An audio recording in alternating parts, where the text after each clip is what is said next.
A warm welcome to all my dear children. बच्चों, हमारे last video में हमने पढ़ा था ट्रीटमेंट ऑफ गुडविल। जब नया पार्टनर कैपिटल और गुडविल लेकर आता है तो उस नए गुडविल का ट्रीटमेंट कैसे करते हैं और उसे क्या कहते हैं। और हमने पढ़ा कि अगर गुडविल ऑलरेडी अपीयर हो बुक्स में तो उसका क्या करते हैं।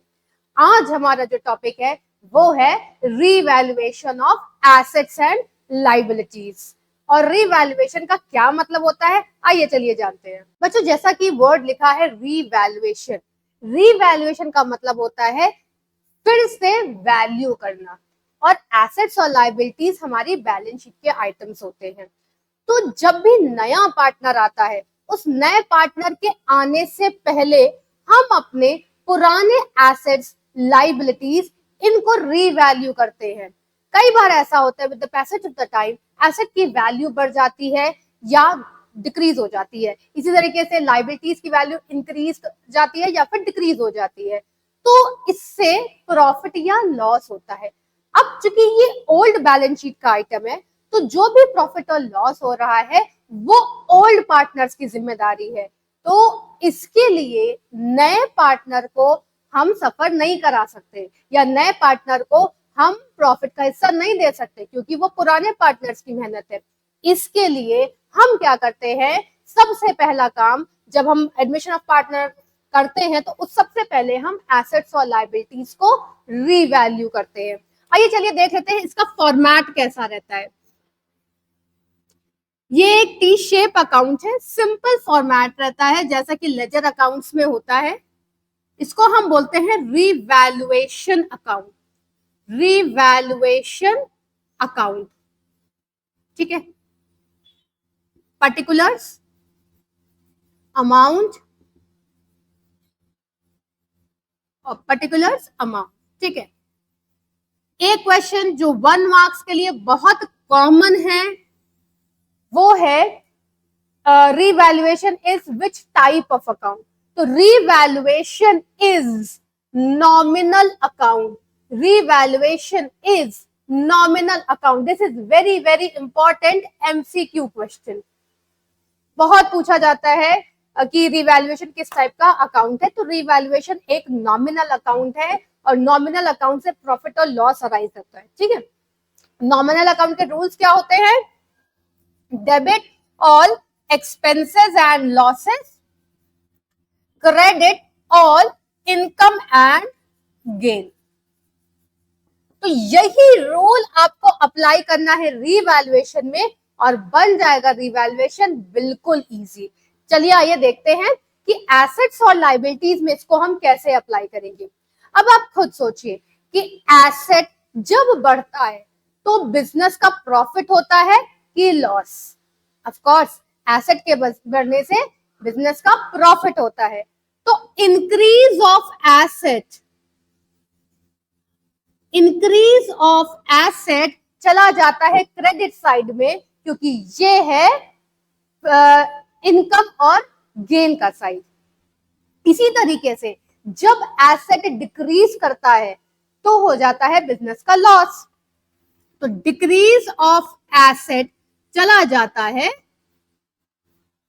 डेबिट साइड में। ठीक, अब हम लायबिलिटीज पर आ जाते हैं।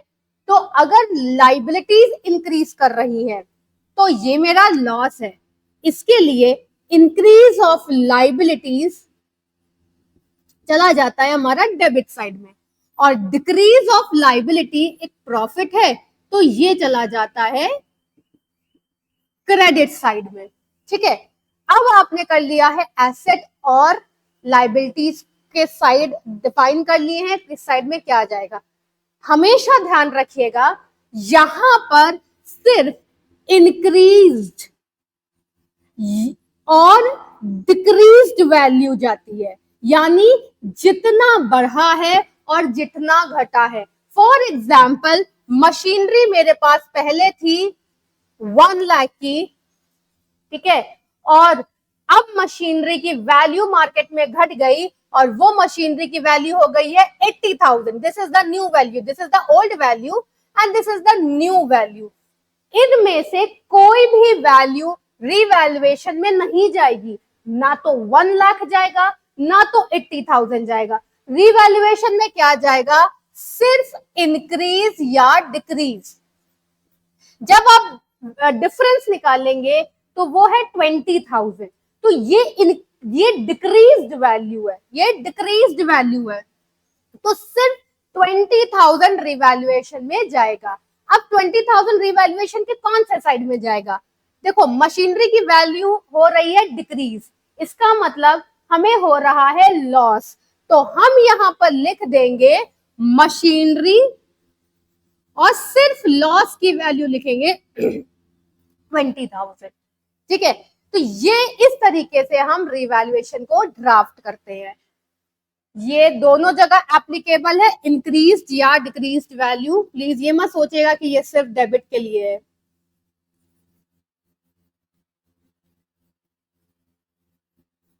और जब हमने ये ड्राफ्ट कर लिया रिवैल्यूएशन, तब हम क्या करेंगे,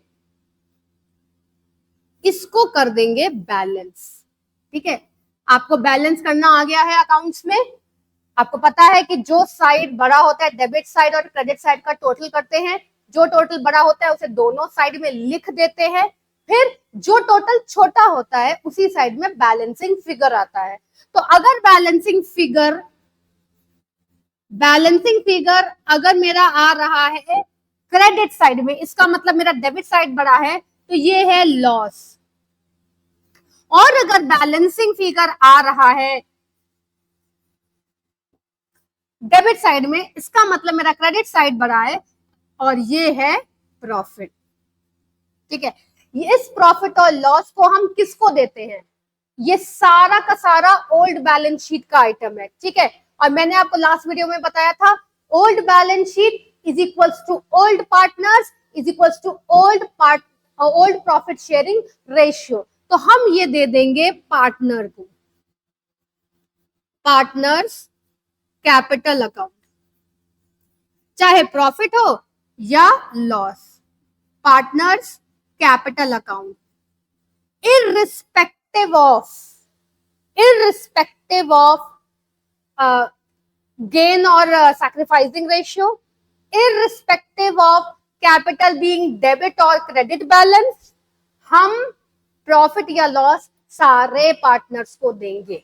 ठीक है, इस बात से कोई फर्क नहीं पड़ता कि किसी पार्टनर का कैपिटल का बैलेंस डेबिट है, किसी पार्टनर का कैपिटल का बैलेंस क्रेडिट है, या इस बात से कोई नहीं फर्क पड़ता कि पार्टनर सैक्रिफाइस कर रहा है कि पार्टनर गेन कर रहा है। ठीक है, जैसे गुडविल में जो गेन करता था उसको गुडविल नहीं देते थे, लेकिन ऐसा यहाँ पर नहीं होगा। ठीक, ध्यान रहे, old balance sheet is equals to old partners is equals to old profit sharing ratio. इस मंत्र को बिल्कुल याद कर लो।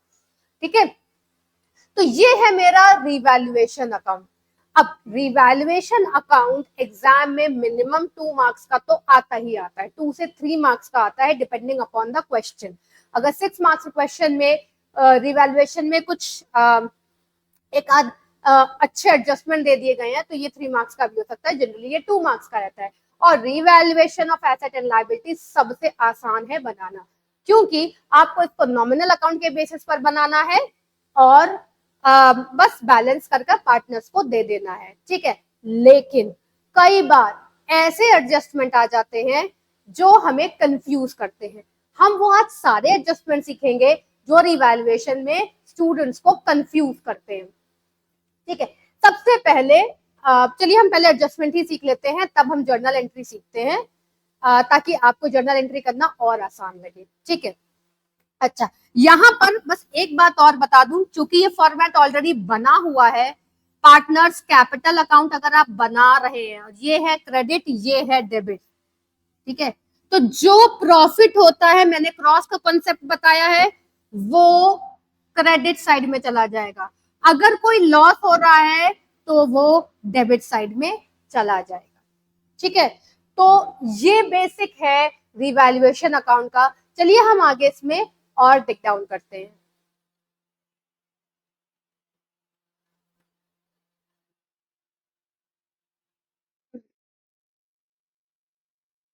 स्टूडेंट्स चलिए अब हम कुछ ऐसे कॉमन एडजस्टमेंट्स देखते हैं जो आपको रेगुलरली क्वेश्चंस में मिल जाते हैं। ठीक है, हमारा पहला एडजस्टमेंट है स्टॉक से रिलेटेड, और ये बहुत ही कॉमन एडजस्टमेंट है और बहुत ही कॉमन पॉइंट है जहां बच्चे गलती करते हैं। ठीक, तो हमारा क्वेश्चन है stock is under valued bye 10%। बेटा इस क्वेश्चन का मतलब ये है कि जो बुक वैल्यू 54,000 की जो बुक वैल्यू आपको दे रखी है ये ऑलरेडी कम कर कर दे रखी है। अगर मैं बैलेंस शीट बनाऊं और बैलेंस शीट में मैंने लिखा है स्टॉक 54,000, तो जो ये स्टॉक 54,000 मैंने लिखा है ये एक्चुअली 100% नहीं है, ये फुल अमाउंट नहीं है, ये अंडर वैल्यूड है 10%। इसका मतलब ये 54,000 रिप्रेजेंट कर रहा है 90% को। ठीक है, अंडर वैल्यूड का मतलब होता है हमने जो भी वैल्यू बुक में लिखी है वो कम लिखी है, और कितना कम लिखा है 10%। ठीक है, अब आपको 10% की फिगर नहीं पता है तो आप क्या करेंगे, देखो ये जो 54,000 है इट इज रिप्रेजेंटिंग 90%, राइट। आपको इसको लेकर जाना है 100% पर, 100/90 कर दोगे। ठीक है, जब भी अंडर वैल्यूड आएगा तो 100 माइनस परसेंटेज लगाओगे डिनोमिनेटर में। अंडर वैल्यूड में क्या लगाओगे, 100 में डिनोमिनेटर में 100 माइनस परसेंटेज। अगर ये 5 दिया है तो 100 में से 5% माइनस कर दोगे तो यहाँ 95 की वैल्यू आ जाएगी। ठीक, अब जब आप इसको निकालोगे तो ये आ रहा है 60,000। इसका मतलब आपकी बुक में ओरिजिनली ये वैल्यू कितना होना चाहिए था, 60,000। Now this represent the new value, this represents the old value, this represents the old value and this represents the new value. हमको रिवैल्यूएशन में क्या डालना होता है, हमको रिवैल्यूएशन में ना तो ओल्ड चाहिए ना तो न्यू चाहिए, हमको चाहिए इंक्रीज या डिक्रीज। आप देखो इंक्रीज हो रहा है कि डिक्रीज हो रहा है, ये हो रहा है इंक्रीज। ठीक है, और इंक्रीज एसेट अगर बढ़ रहा है तो मेरा प्रॉफिट है, हम यहां लिख देंगे बाय स्टॉक, और सिर्फ इंक्रीज्ड वैल्यू लिखेंगे। इसको माइनस करके देख लीजिए, इंक्रीज्ड वैल्यू आ रही है 6,000, आप यहां पर 6,000 की वैल्यू लिख देंगे। ठीक है, ये रिवैल्यूएशन अकाउंट यहां से प्रॉपर नहीं बन पाएगा क्योंकि मैंने रैंडमली एडजस्टमेंट लिए, मैं आपको सिर्फ एक एक एडजस्टमेंट प्लेस कर कर दिखा रही हूँ। ठीक, अब आपका नेक्स्ट आ जाता है stock is over valued bye 10%। इसका मतलब आपने जो यहाँ पर फिगर लिखा है वो लिखा है 66,000 और ये 10% ज्यादा लिखा है, तो 10% ज्यादा का मतलब वो 100 प्लस 10 दैट इज 110। आपने इस फिगर को लिखा है 110 पर। ठीक है, तो हम क्या करेंगे 66,000 को इंटू 100 पर लाएंगे, लेकिन डिनोमिनेटर में 110 लिखेंगे, that is 100 plus percentage, denominator में 100 प्लस परसेंटेज। तो स्टॉक है अगर अंडर वैल्यूड तो डिनोमिनेटर में 100 माइनस परसेंटेज करोगे तो स्टॉक की न्यू वैल्यू आ जाएगी, और अगर स्टॉक है ओवर वैल्यूड तो डिनोमिनेटर में 100 प्लस परसेंटेज करोगे तो स्टॉक की न्यू वैल्यू आ जाएगी, ये है 60,000। ठीक है, अब ये न्यू वैल्यू है, ये ओल्ड वैल्यू है। अब आप देखो ये डिक्रीज हो रहा है ना, एसेट डिक्रीज हो रहा है, तो जब एसेट डिक्रीज हो रहा है तो हम किधर साइड लिखेंगे, इधर साइड।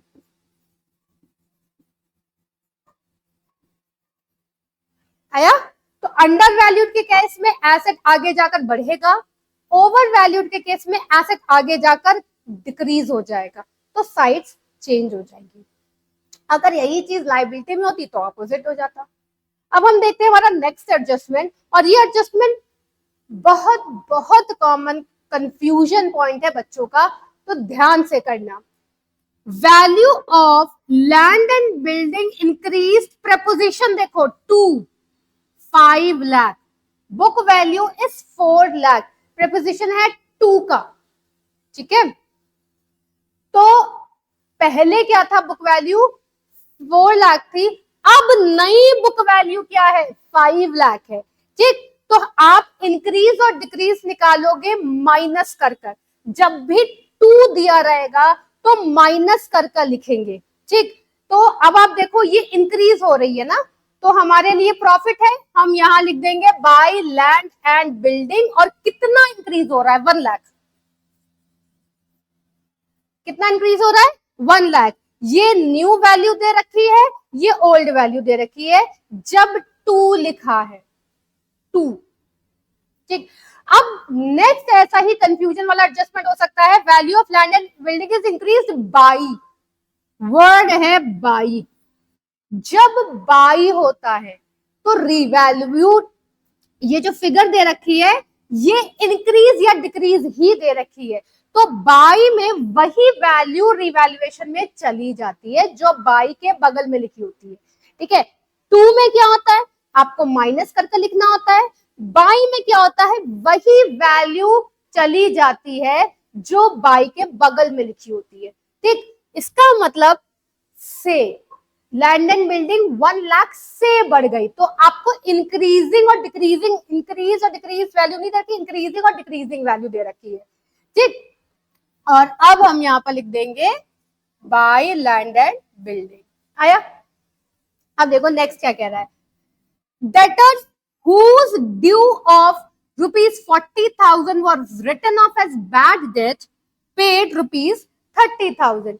जिसको आपने पिछले साल बैड डेट लिख दिया था, यानी कि आपके पास पहले डेटर था, आपने उसको डेटर से हटाकर बैड डेट लिख दिया। ठीक है, उस बंदे ने आपको पे कर दिया, क्या कर दिया, पे कर दिया, उस बंदे ने आपको पे कर दिया।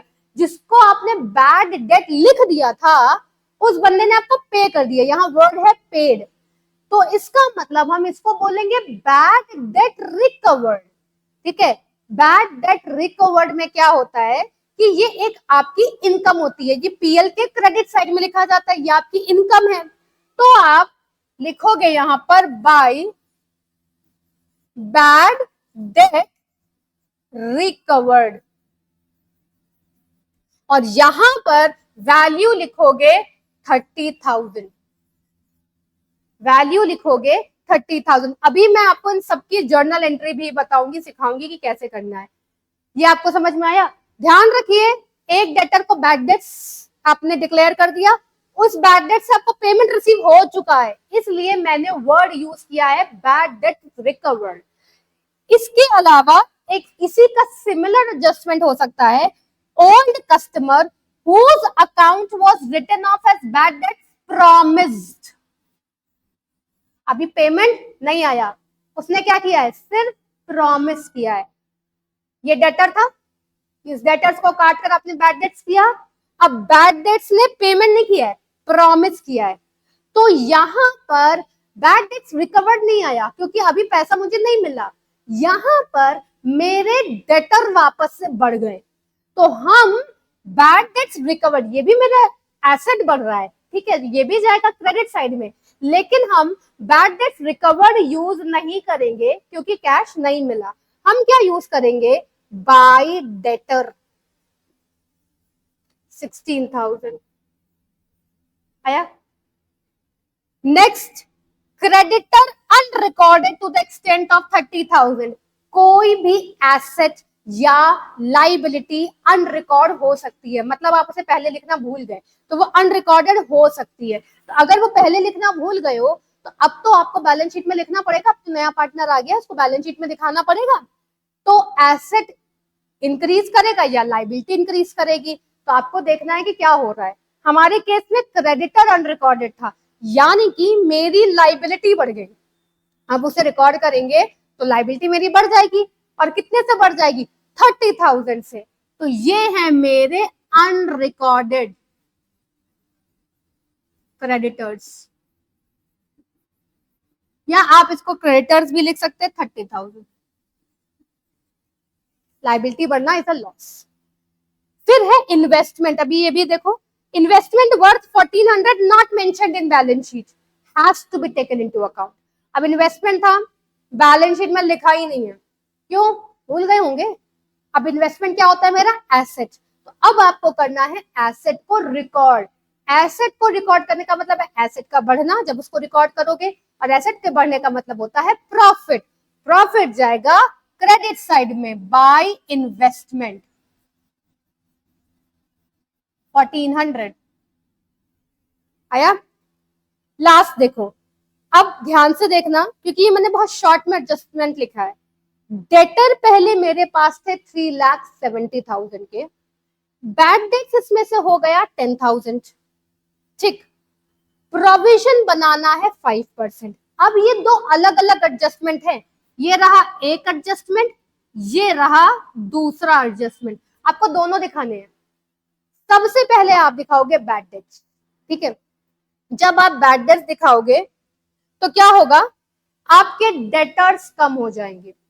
बैड डेट्स दिखाओगे तो डेटर्स कम हो जाएंगे, तो जर्नल एंट्री होगी टू बैड डेट्स।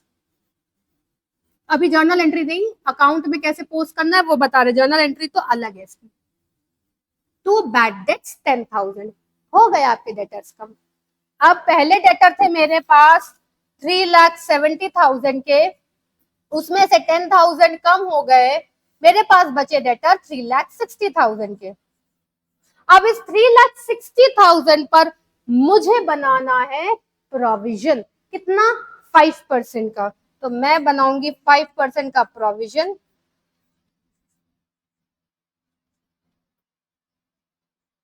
18,000। और प्रोविजन से फिर से डेटर कम हो जाते हैं क्योंकि प्रोविजन डेटर में से माइनस किया जाता है, तो इसका मतलब एसेट कम हो गया, और ये भी चला जाएगा to provision for doubtful debts 18,000 आया। तो ऐसे करते हैं जर्नल एंट्रीज, सॉरी ऐसे करते हैं अकाउंट्स में प्लेसमेंट, रिवैल्यूएशन अकाउंट में प्लेसमेंट, ठीक। ये बहुत मैंने कॉमन लिए हैं, और भी कई तरीके की रिवैल्यूएशन के एडजस्टमेंट हो सकते हैं, तो वो जैसे जैसे क्वेश्चन में आएगा मैं आपको बताती जाऊंगी। ये मैंने बहुत कॉमन लिया है, ठीक। अब हम सीखेंगे कि जितने आपने एडजस्टमेंट किया है उसकी जर्नल एंट्री करते कैसे हैं। चलिए आइए आपको हम एडजस्टमेंट की जर्नल एंट्री करना सीखें, बिल्कुल वैसे ही जैसे हमने पीएल अप्रोप्रिएशन में सीखा था। अपने अकाउंट बना लिया है, अब जर्नल एंट्री और भी आसान हो जाती है। तो चलिए हम लोग जर्नल एंट्री करते हैं। सबसे पहले ये रहा स्टॉक, ठीक है, एक एक करके कर लेते हैं, या आप ऐसे भी कर सकते हैं, आप एक साइड की जर्नल एंट्री कर लीजिए पूरे डेबिट की, और पूरे क्रेडिट की जर्नल एंट्री कर लीजिए, क्योंकि ये सब एक ही डेट को होता है, क्रोनोलॉजी आपकी बिगड़ेगी नहीं, ठीक।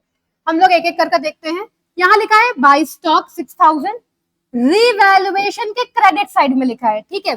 तो यहां पर मेरा रीवैल्यूएशन हो रहा है क्रेडिट, और मैंने लिख दिया टू रीवैल्यूएशन। डेबिट क्या हो रहा है, ऑफ कोर्स स्टॉक, जो नाम लिखा रहता है पर्टिकुलर्स में वही डेबिट होता है, तो हम यहां पर लिख देंगे स्टॉक अकाउंट डेबिट, और वैल्यू लिख देंगे 6,000।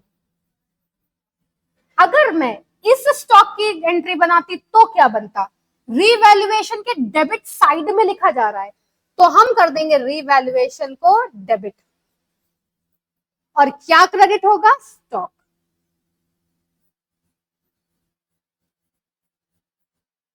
आया। ठीक उसी तरीके से हम लैंड एंड बिल्डिंग पर देख लेते हैं, क्योंकि दोनों एक ही तरफ है, तो इसके लिए एक ही एंट्री आप सीख लीजिए। लैंड एंड बिल्डिंग रिवैल्यूएशन के किस साइड में लिखी जा रही है, क्रेडिट साइड में, तो आप कर देंगे रिवैल्यूएशन को क्रेडिट, टू रिवैल्यूएशन। और डेबिट में क्या आएगा, पर्टिकुलर्स का नाम, लैंड एंड बिल्डिंग डेबिट। आया। अब जरा इसकी एंट्री हम लोग बाद में करेंगे, क्योंकि ये डबल एंट्री है, दो दो एंट्री बनेगी इसकी। बाकी देख लेते हैं। अनरिकॉर्डेड क्रेडिटर्स रिवैल्यूएशन के डेबिट साइड में है, इसके लिए revaluation debit to unrecorded creditors. Investment का देख लेते हैं, रिवैल्यूएशन के क्रेडिट साइड में है, तो रिवैल्यूएशन क्रेडिट हो जाएगा, और डेबिट में क्या जाएगा, investment, investment debit to revaluation. ठीक, अब मैं आपको इन सब की जर्नल एंट्री बताती हूं जो थोड़ी सी अलग है, क्योंकि इसमें बैड डेट्स, डेटर्स दो दो अकाउंट आ रहे हैं, इसके लिए दो दो एंट्री बनती है। अब हम देखते हैं सबसे पहले बैड डेट्स रिकवर्ड की। देखो बेटा, जब बैड डेट्स ने मुझे पैसे दिए, यानी इन लोगों ने, बैड डेट्स ने मुझे कैश दिया, तो बिजनेस में कैश आया, तो मैं लिखूंगी कैश अकाउंट डेबिट टू, किसने मुझे पैसा दिया, बैड डेट्स रिकवर्ड।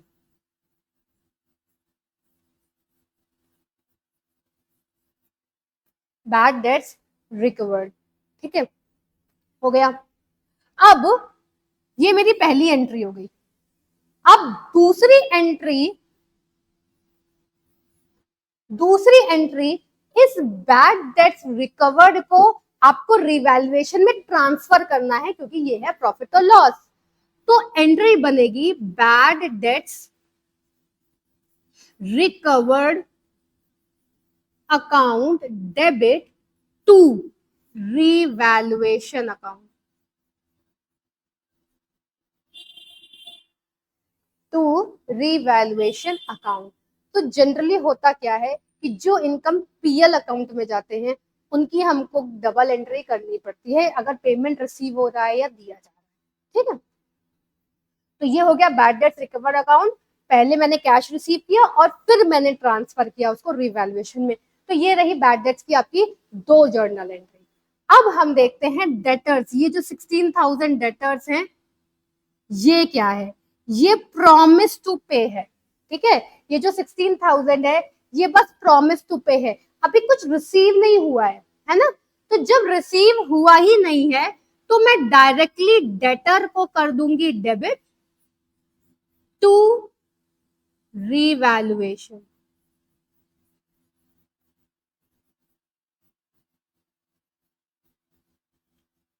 ठीक है। अब आप ये बोल सकते हो मैम इसमें बैड डेट भी तो है जो रिकवर होगा, प्रॉमिस है। बेटा अगर रिकवर हो गया होता तो रिकवर्ड अकाउंट आ जाता, तब तो हम एंट्री कर लेते, लेकिन अभी तो उसने सिर्फ प्रॉमिस किया है, तो कैश तो आया ही नहीं, वो मेरा डेटर बन गया है। तो मेरे डेटर सिर्फ बढ़ रहे हैं, डायरेक्टली एक एसेट बढ़ रहा है, डायरेक्ट एसेट पर इम्पैक्ट पड़ रहा है, इसी के लिए एक ही जर्नल एंट्री से काम चल जाएगा, ठीक। अब हम जर्नल एंट्री करते हैं इस बैड डेट्स की और इस प्रोविजन की, और इसको ध्यान से देख लेना, बहुत कॉमन, अगर मतलब रिवैल्यूएशन बहुत टफ करना होता है तो ये एडजस्टमेंट दे देते हैं। सबसे पहले हम बैड डेट्स की एंट्री करेंगे, ठीक है। अब दो तरीके हैं, मैंने यहाँ बैड डेट्स 10,000 लिख दिया है, आप इसको डायरेक्टली डेटर कर कर भी रिवैल्यूएशन में ट्रांसफर कर सकते हैं।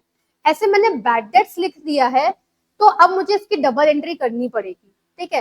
तो जब मैं बैड डेट्स लिख देती हूं तो मेरे डेटर कम हो गए, एसेट को अगर आपको डिक्रीज करना है तो आपको उसको क्रेडिट करना पड़ेगा, और हो गया मेरा एक बैड डेट्स का अकाउंट क्रिएट।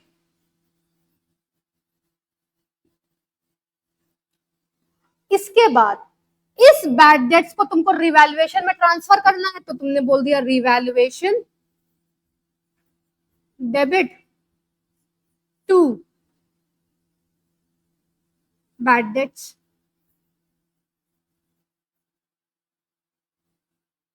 ठीक है।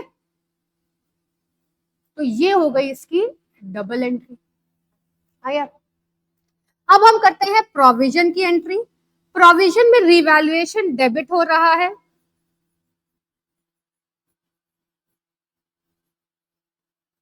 To provision for doubtful debts 18,000। एक लाइबिलिटी मैंने क्रिएट कर दी, प्रोविजन फॉर डाउटफुल डेट्स 18,000, और मैंने इसकी जर्नल एंट्री कर कर दिखा दी, ठीक। अब बेटा ऐसा भी हो सकता है, आप ये पूछ सकते हो कि ma'am provision for doubtful dates से डेटर कम होते हैं, उसका तो आपने शो नहीं किया। तो provision for doubtful dates balance sheet में जब हम डेटर शो करते हैं तो अलग से दिखाते हैं ना कर minus provision for doubtful dates. इसके लिए मैंने यहाँ इसको डेटर में ट्रांसफर नहीं किया है, हम डायरेक्टली इस अकाउंट को लेकर माइनस कर देंगे बैलेंस शीट में, ठीक है। तो हम वहां पर ये एडजस्टमेंट बैलेंस शीट में एक्सप्रेसली दिखा देंगे, इसके लिए मैंने इसको डेटर में ट्रांसफर नहीं किया है। ठीक, डेटर कम तो कर रहा है लेकिन मैं इसको जर्नल एंट्री कर कर कम नहीं करूंगी, मैं इसको माइनस कर दूंगी बैलेंस शीट में ले जाकर। ठीक, तो इस वजह से मैंने इसको डेटर में ट्रांसफर नहीं किया है। आया? तो ये है जर्नल एंट्री। अगर आप रिवैल्यूएशन अकाउंट बनाना जानते हो तो जर्नल एंट्री आप इजिली कर सकते हो, ये देखकर कि रिवैल्यूएशन डेबिट हो रहा है या क्रेडिट हो रहा है। ठीक है, अब हम आगे बढ़ते हैं।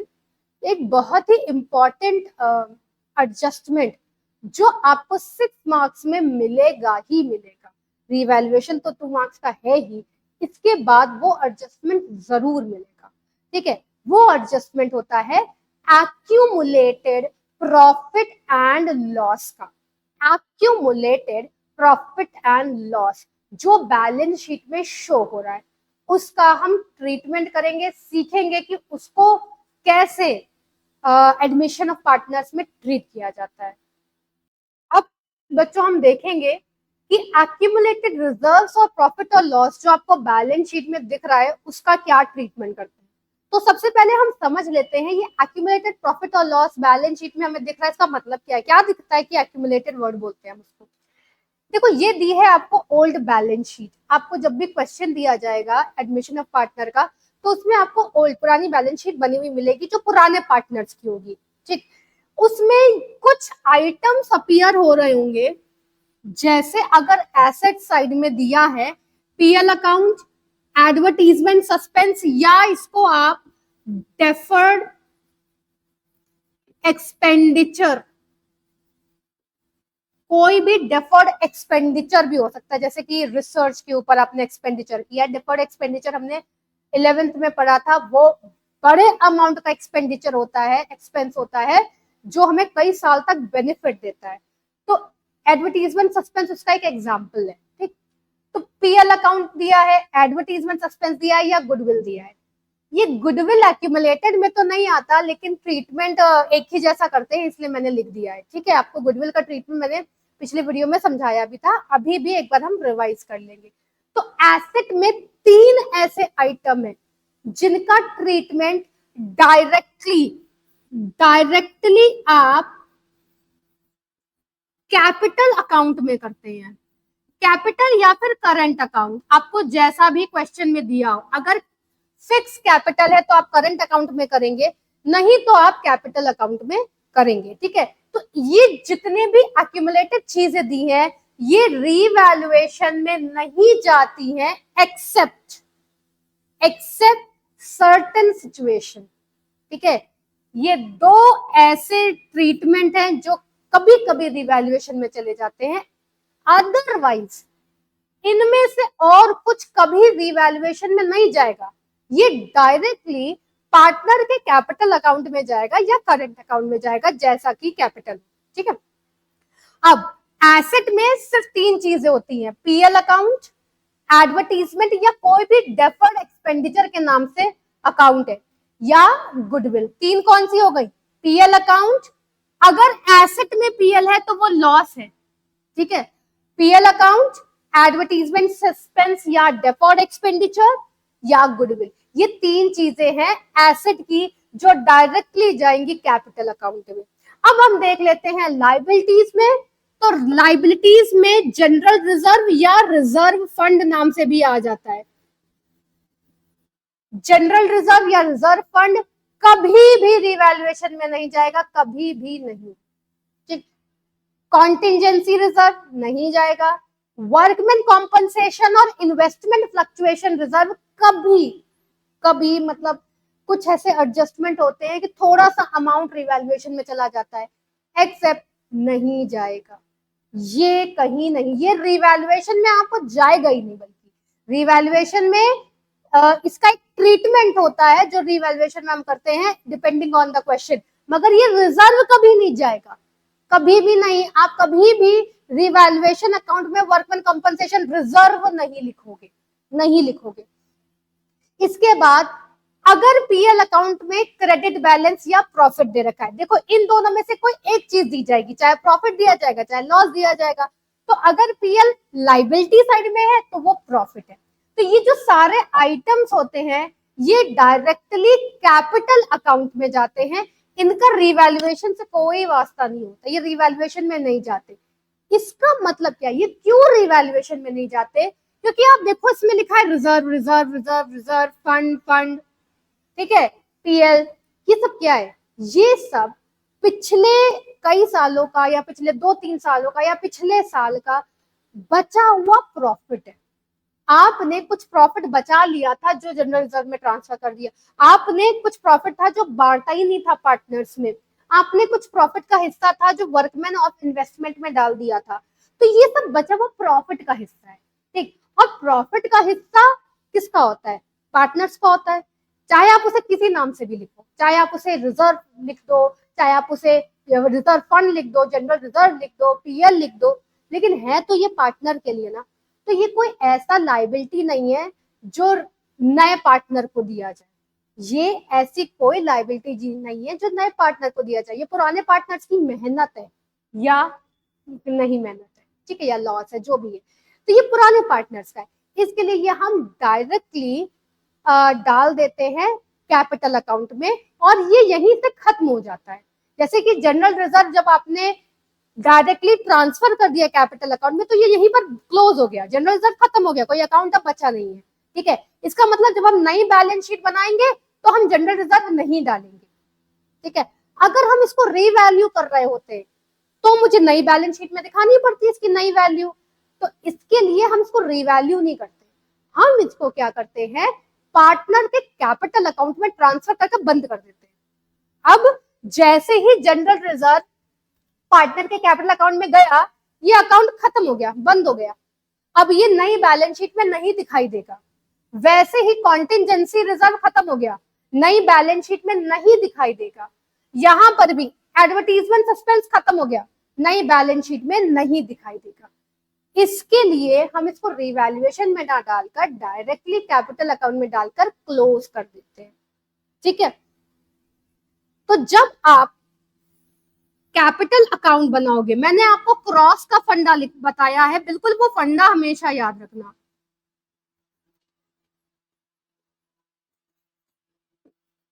जितने आइटम्स लेफ्ट साइड में आ रहे हैं वो क्रॉस होकर चले जाएंगे राइट साइड में, ठीक है। जितने आइटम्स लेफ्ट साइड में आ रहे हैं वो क्रॉस होकर चले जाएंगे राइट साइड में, यानी कि पार्टनर्स के क्रेडिट साइड में, कैपिटल अकाउंट के क्रेडिट साइड में। और जो आइटम बैलेंस शीट में एसेट यानी राइट साइड आ रहे हैं वो क्रॉस होकर चले जाएंगे एसेट साइड में, ठीक है, सॉरी डेबिट साइड में। जो भी एसेट में आ रहे हैं वो क्रॉस होकर चले जाएंगे डेबिट साइड में। Liability is equals to credit, asset is equals to debit. Cross का फंडा बस याद रखना, फिर से कहेंगे बिल्कुल वही मंत्र याद रखना, old balance sheet, old partners, old ratio,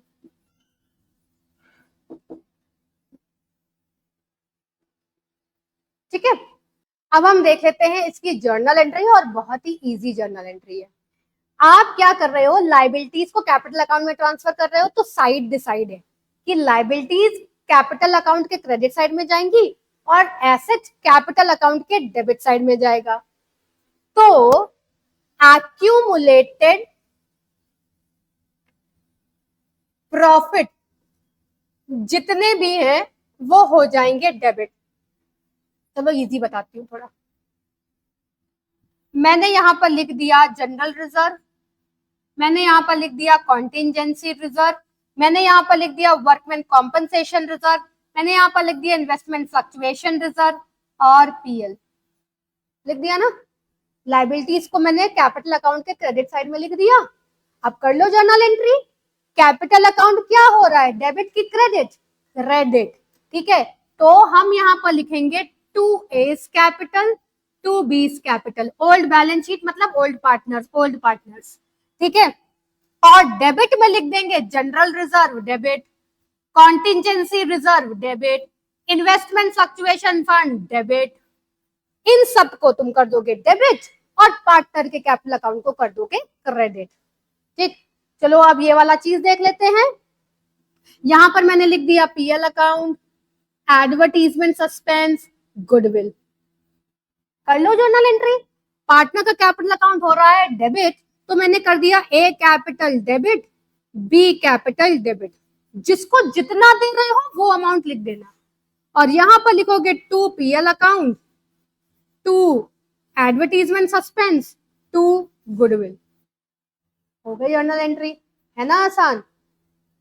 तो ये होता है जब एक्यूमुलेटेड प्रॉफिट या एक्यूमुलेटेड लॉस हमारी बैलेंस शीट में ऑलरेडी अपीयर करती है, वो डायरेक्टली जाती है कैपिटल अकाउंट में, और कैपिटल अकाउंट से कर देते हैं हम उसकी जर्नल एंट्री। अब हमारे आज के वीडियो का ये है लास्ट टॉपिक। बच्चों, हो सकता हो ये वीडियो आपको थोड़ा सा लेंदी लगे, मगर मैंने इसमें रीवैल्यूएशन और एक्यूमुलेटेड प्रॉफिट एंड लॉस के सारे एडजस्टमेंट्स को कवर किया है, इसलिए ये थोड़ा सा लेंदी है। अब आप वर्कमैन कंपनसेशन रिजर्व और इसी तरीके से इन्वेस्टमेंट फ्लक्चुएशन रिजर्व या इन्वेस्टमेंट फ्लक्चुएशन फंड, ये दोनों के ट्रीटमेंट आपको लगभग ऐसे ही मिलेंगे जैसे केसेस मैं आपको अभी बता रही हूँ। ठीक है, ये बहुत, अगेन मैं कह रही हूँ, ये बहुत कॉमन केसेस हैं, तो इसको थोड़ा सा ध्यान से समझिएगा। चलिए देखते हैं केस नंबर 1। केस नंबर 1 में क्या है कि वर्कमैन कॉम्पनसेशन रिजर्व आपके बैलेंस शीट में लाइबिलिटी साइड में वर्कमैन कॉम्पनसेशन रिजर्व आपको दे रखा है 40,000 and no adjustment is given. No adjustment is given. तब हम क्या करेंगे? चलिए ये जानने से पहले कि हम क्या करेंगे, ये जान लेते हैं कि ये वर्कमैन कॉम्पनसेशन रिजर्व हम क्यों बनाते हैं। देखिए, वर्कमैन कॉम्पनसेशन जैसा कि नाम आपको बता रहा है कि वर्कमैन को कॉम्पनसेट करने के लिए बनाते हैं।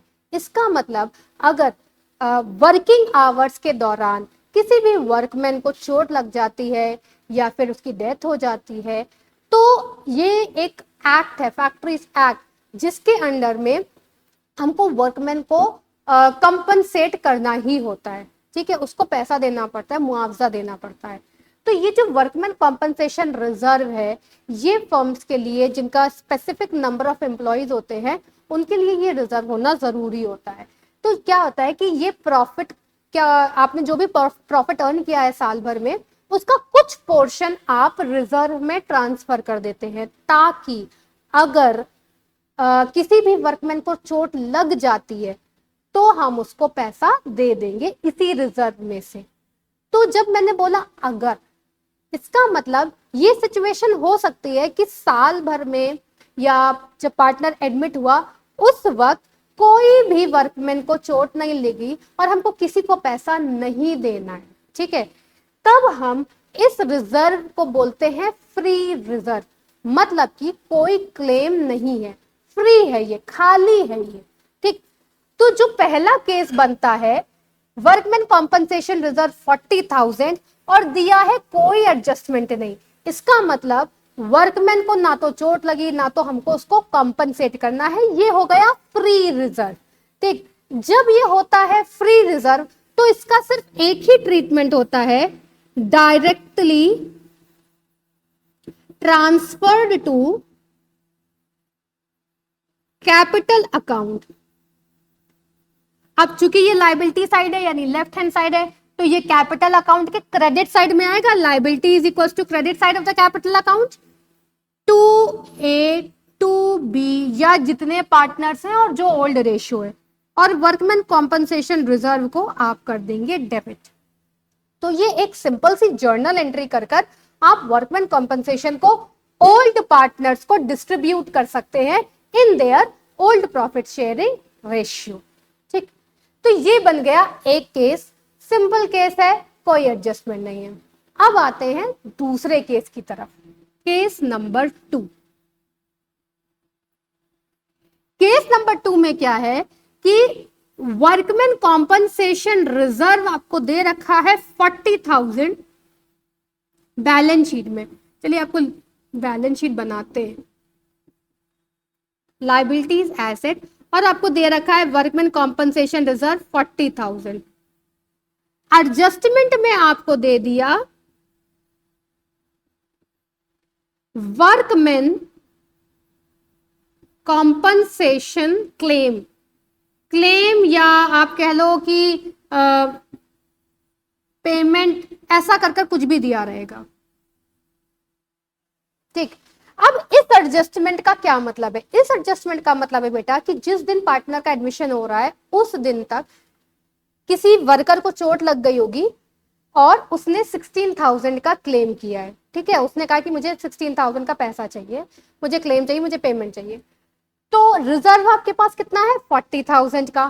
क्लेम कितना हो रहा है? 16,000 का।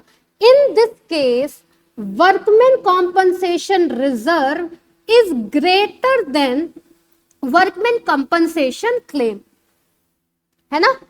और कितना ज्यादा है? एक्सेस है 24,000। ये सिचुएशन, ठीक। तो जो ये वर्कमैन कॉम्पनसेशन क्लेम है, अब आपको इसको पेमेंट करना होगा, अभी करा नहीं है, अब करना होगा। तो ये बन जाएगी मेरी लाइबिलिटी। यानी कि जब आप नई बैलेंस शीट बनाओगे, न्यू बैलेंस शीट बनाओगे, तो बैलेंस शीट के, ये न्यू है और ये ओल्ड है, न्यू बैलेंस शीट में लाइबिलिटी साइड में दिखाओगे वर्कमैन कॉम्पनसेशन क्लेम 16,000, 40,000 नहीं दिखाओगे, क्या दिखाओगे? 16,000। ठीक, लेकिन अब इस एक्सेस का क्या करोगे? इस एक्सेस को आप डिस्ट्रीब्यूट कर दोगे ओल्ड पार्टनर्स ओल्ड रेशियो, सिर्फ एक्सेस, सिर्फ एक्सेस यानी 24,000। मान लो ए और बी ओल्ड पार्टनर्स हैं, रेशियो है 1:1, तो मेरी जर्नल एंट्री बन जाएगी, 2 जर्नल एंट्री बनेगी, ध्यान रखना 2। वर्कमैन मतलब आप उसे कंबाइंड कर सकते हैं और अलग अलग 2 बन सकती है। तो कैसे बनेगी combined entry? Workman compensation reserve is debit bye 40,000, क्योंकि इसको तो आपको करना है खत्म, ये आप नए में नहीं ले जा सकते, इसको तो आपको यहीं खत्म करना है। तो वर्कमैन कंपनसेशन रिजर्व हो गया 40,000। अब इस रिजर्व में से पहले तो आप दे दोगे क्लेम, वर्कमैन कंपनसेशन क्लेम 16,000, ठीक है, इसी रिजर्व में से तो दे रहे हो। तो वर्कमैन कंपनसेशन क्लेम लाइबिलिटी है तो क्रेडिट हो जाएगी 16,000।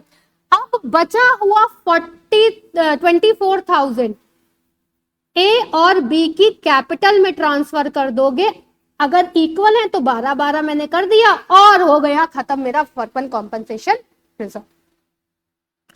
बात समझ में आई? इजी है। क्या करना है फिर से देख लेते हैं।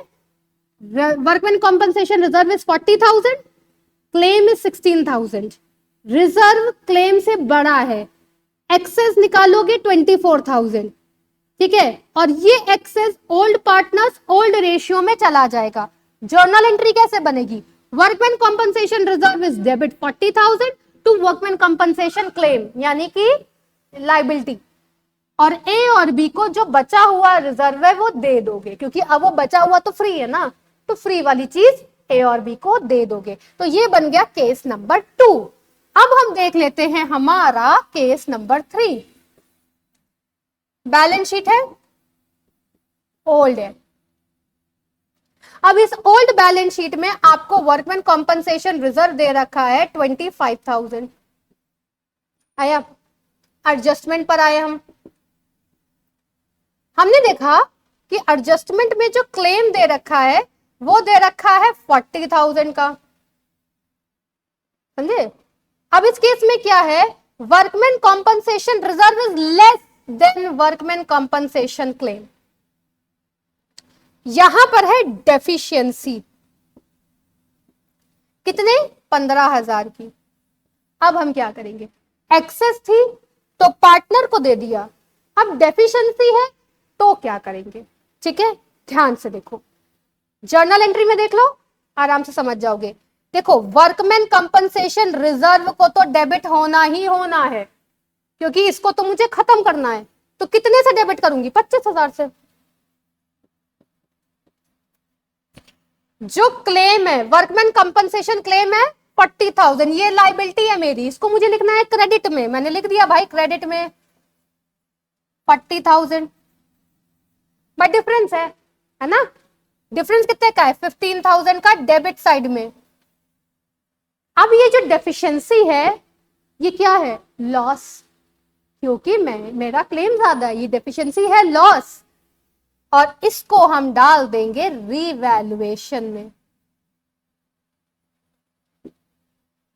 आया, जब आप बनाओगे रीवैल्यूएशन तो उसके डेबिट साइड में लिख दोगे वर्कमैन कॉम्पनसेशन क्लेम और सिर्फ रीवैल्यूएशन का अमाउंट लिखोगे 15,000। तो ये है हमारी 3 सिचुएशन जो वर्कमैन कॉम्पनसेशन से रिलेटेड है। आपको कोई भी सिचुएशन गिवन रह सकती है, या कोई एडजस्टमेंट ना हो तो सब फ्री, अगर क्लेम है लेकिन एक्सेस है तो एक्सेस पार्टनर को दे दोगे, डेफिशिएंसी है तो रिवैल्यूएशन में चला जाएगा। अब बच्चों तुम यहाँ ये भी क्वेश्चन पूछ सकते हो कि मैम जब एक्सेस पार्टनर को दे रहे हैं तो डेफिशिएंसी क्यों नहीं दे रहे हैं पार्टनर को। बेटा डेफिशिएंसी इसलिए नहीं दे रहे हैं क्योंकि हम डेफिशिएंसी को जब रिवैल्यूएशन में डाल रहे हैं तो वो तो अपने आप पार्टनर को मिल जा रही है ना, और हमको रिवैल्यूएशन में लॉस भी तो शो करना है, तो ये लॉस हम रिवैल्यूएशन के थ्रू शो करते हैं। ये मेरा एक्यूमुलेटेड नहीं, ये मेरा नया लॉस है। एक्यूमुलेटेड लॉस होता तो बैलेंस शीट में पहले से आ रहा होता है ना, ये तो मेरा नया लॉस है जो मुझे रिवैल्यूएशन के थ्रू लेकर आना है। ठीक, इसके लिए हम डायरेक्टली पार्टनर का कैपिटल अकाउंट नहीं लिख रहे हैं, हम लिख रहे हैं रिवैल्यूएशन अकाउंट। अल्टीमेटली रिवैल्यूएशन का प्रॉफिट और लॉस भी पार्टनर को ही जाता है, और वो भी ओल्ड बैलेंस शीट का आइटम है तो ओल्ड रेशियो में ही बढ़ता है। तो घूम फिर कर बात तो वही आती है, लेकिन सही तरीका है रिवैल्यूएशन में डालकर करने का।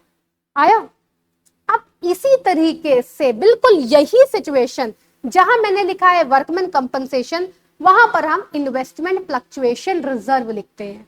अब इसका भी मतलब मैं आपको यहीं से समझा देती हूँ। देखिए, जब मेरी बैलेंस शीट है और बैलेंस शीट में यहां मैंने लिखा है इन्वेस्टमेंट 40,000, तो ये मेरी बुक वैल्यू, ठीक है। अब अगर ये जो बुक वैल्यू है, अब मार्केट में इन्वेस्टमेंट की वैल्यू ज्यादा हो सकती है या मार्केट में इन्वेस्टमेंट की वैल्यू कम भी हो सकती है कि नहीं। अगर मैंने यहां पर लिख दिया मार्केट वैल्यू इज 45,000 और यहां पर है मेरा इन्वेस्टमेंट फ्लक्चुएशन रिजर्व 10,000 का, तो इस केस में क्या हो रहा है, इन्वेस्टमेंट की वैल्यू ज्यादा है, कम नहीं है, ज्यादा है, मार्केट में इन्वेस्टमेंट की वैल्यू ज्यादा है, तो हम डायरेक्टली रिवैल्यूएशन में दिखा देंगे। फंड हमने इसलिए बनाया है कि अगर बाय चांस मार्केट में वैल्यू कम हो जाएगी तो हम फंड का यूज करेंगे। अगर मार्केट में फंड की इन्वेस्टमेंट की वैल्यू कम नहीं हो रही है, बढ़ रही है, तो हम फंड का यूज नहीं करेंगे, हम रिवैल्यूएशन का यूज करेंगे। चलो ये केस भी मैं आपको दिखा देती हूँ ताकि एकदम क्लियर हो जाए कि फंड का यूज कैसे करना है।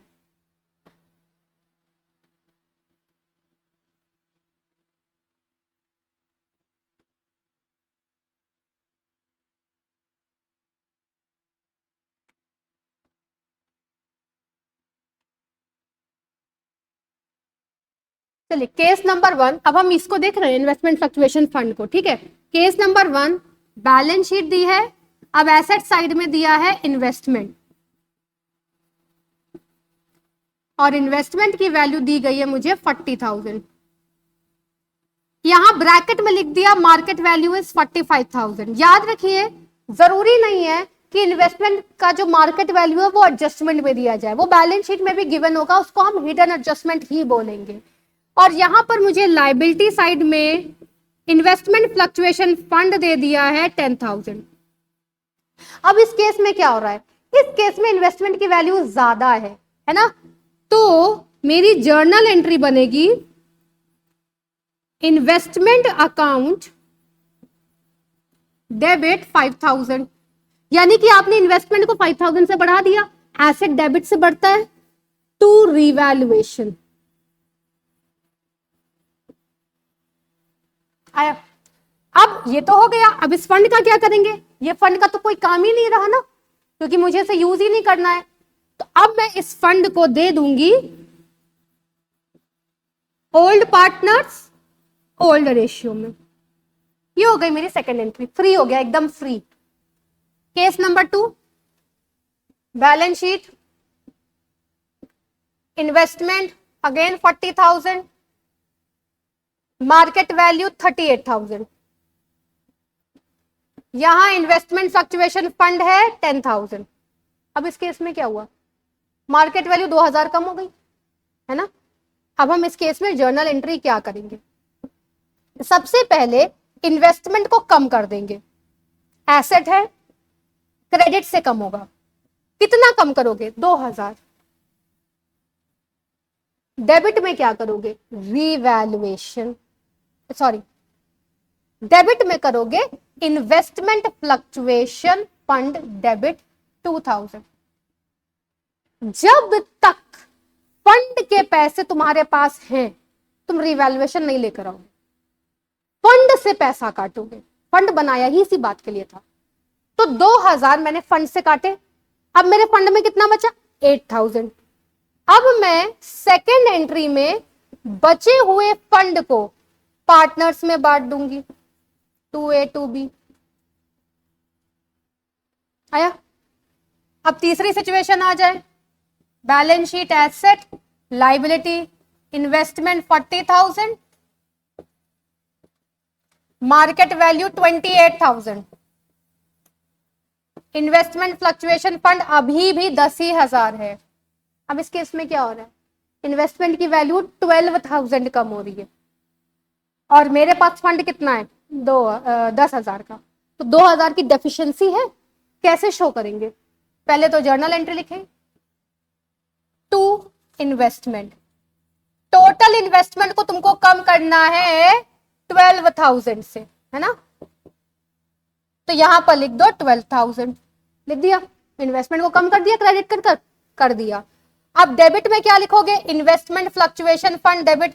फंड कितना है? 10,000, भाई लिख दिया। अभी भी डेफिशिएंसी कितनी है? 2,000 की। कहां डालोगे? लॉस हो गया ना, कहां डालते हैं लॉस? रिवैल्यूएशन। तो हमने लिख दिया रिवैल्यूएशन डेबिट 2,000। हो गई जर्नल एंट्री पास। अब इस केस में पार्टनर के लिए कुछ बचा? नहीं बचा। तो जब नहीं बचा तो नहीं देंगे। ठीक? तो ये है हमारे वर्कमैन कंपनसेशन और इन्वेस्टमेंट फ्लक्चुएशन फंड के बहुत ही इंपॉर्टेंट एडजस्टमेंट। ठीक है। अब मैं तुम्हें एक ऐसी बात बताने वाली हूं जो कि बहुत कंफ्यूज करता है नाम की वजह से। एक ऐसा अकाउंट जो हमें बहुत कंफ्यूज करता है नाम की वजह से। ठीक है। और उस अकाउंट में जनरली करते हैं बच्चे गलतियां। तो चलो मैं तुमको बताती हूँ एक ऐसा नाम जो हाईली कंफ्यूजिंग है और बच्चे उसे मैक्सिमम टाइम गलत कर देते हैं, और वो नाम है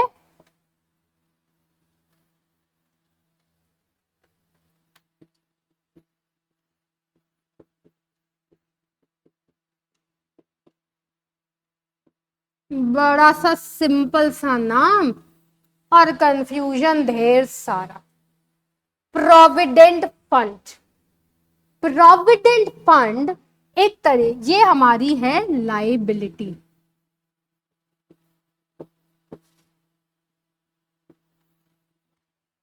प्रोविडेंट फंड है हमारी लाइबिलिटी। इसका मतलब क्या होता है? आपने कई बार अपने घर पे अपने फादर से सुना होगा, मेरे पीएफ के पैसे पड़े हुए हैं। तो वो जो पीएफ पीएफ बोलते हैं उसी का फुल फॉर्म है प्रोविडेंट फंड। ठीक है। क्या होता है कि provident fund employer over and above the salary provide करता है एम्प्लॉय को। ठीक है। कैसे प्रोवाइड करता है? वो एक फिक्स परसेंटेज एम्प्लॉय को पे करता है, पे नहीं करता है, उसके अकाउंट में डालता जाता है। जैसे मेरी सैलरी है मान लो 30,000, तो 30,000 का एक परसेंटेज यानी 10%, 3,000 मेरे प्रोविडेंट फंड अकाउंट में मेरा एम्प्लॉयर डाल देगा। तो वो हर महीने डालता जाता है, ठीक। वो पैसा मुझे मिलेगा नहीं, मुझे हाथ में नहीं मिलेगा तब तक जब तक मैं रिटायर ना हो जाऊं। जब मैं रिटायर हो जाऊंगी तो वो सारा का सारा पीएफ का पैसा मुझे मिल जाएगा, ठीक है। तो ये जो प्रोविडेंट फंड होता है, नाम फंड है, लेकिन ये जो फंड होता है ये मेरी फिक्स लाइबिलिटी, फर्म की फिक्स लाइबिलिटी है। इसका मतलब प्रोविडेंट फंड फर्म को पे करना ही करना है। ये कोई सिचुएशनल नहीं है कि चोट लगी तो देंगे, नहीं लगी तो नहीं देंगे, ऐसा नहीं है। अगर किसी एम्प्लॉय का प्रोविडेंट फंड अकाउंट है तो पेमेंट तो होना ही होना है। तो ये जो फंड है, ये प्रोविडेंट फंड है, it is not a free reserve, not free reserve. Since it is not free reserve तो नॉट गिवन टू पार्टनर, ठीक है। प्रोविडेंट फंड सिर्फ नाम का फंड है, ये पार्टनर को दिया नहीं जा सकता, कभी भी नहीं।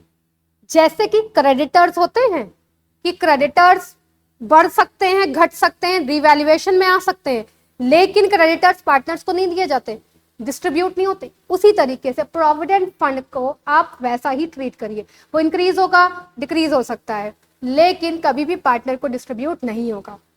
सिर्फ नाम फंड है, लेकिन काम है इसका क्रेडिटर वाला। तो प्रोविडेंट फंड कभी भी नहीं दिया जाएगा पार्टनर्स को, क्योंकि ये कोई फ्री रिजर्व नहीं होता, ठीक है। तो बच्चों आज हमने सीखा कि कैसे अपने एसेट्स और लाइबिलिटीज को हम रिवैल्यू करेंगे और हम बनाएंगे रिवैल्यूएशन अकाउंट, और हमने डिटेल्ड में सीखा accumulated reserves, profit and losses का ट्रीटमेंट। अब नेक्स्ट में हम लेंगे एक क्वेश्चन, ताकि आपको एक डिटेल्ड प्रोसेस समझ में आए कि मुझे पहले कौन सा अकाउंट बनाना है और मुझे एडजस्टमेंट को समझना कैसे है कि मैं क्वेश्चन कर लूं। तो मिलते हैं हमारे नेक्स्ट वीडियो में। तब तक के लिए आप sacrificing ratio, goodwill treatment, revaluation को प्रैक्टिस करते रहिए। और अगर हमारा ये वीडियो आपको अच्छा लगा तो हमारे चैनल को लाइक और सब्सक्राइब कर सपोर्ट कीजिए। Take care.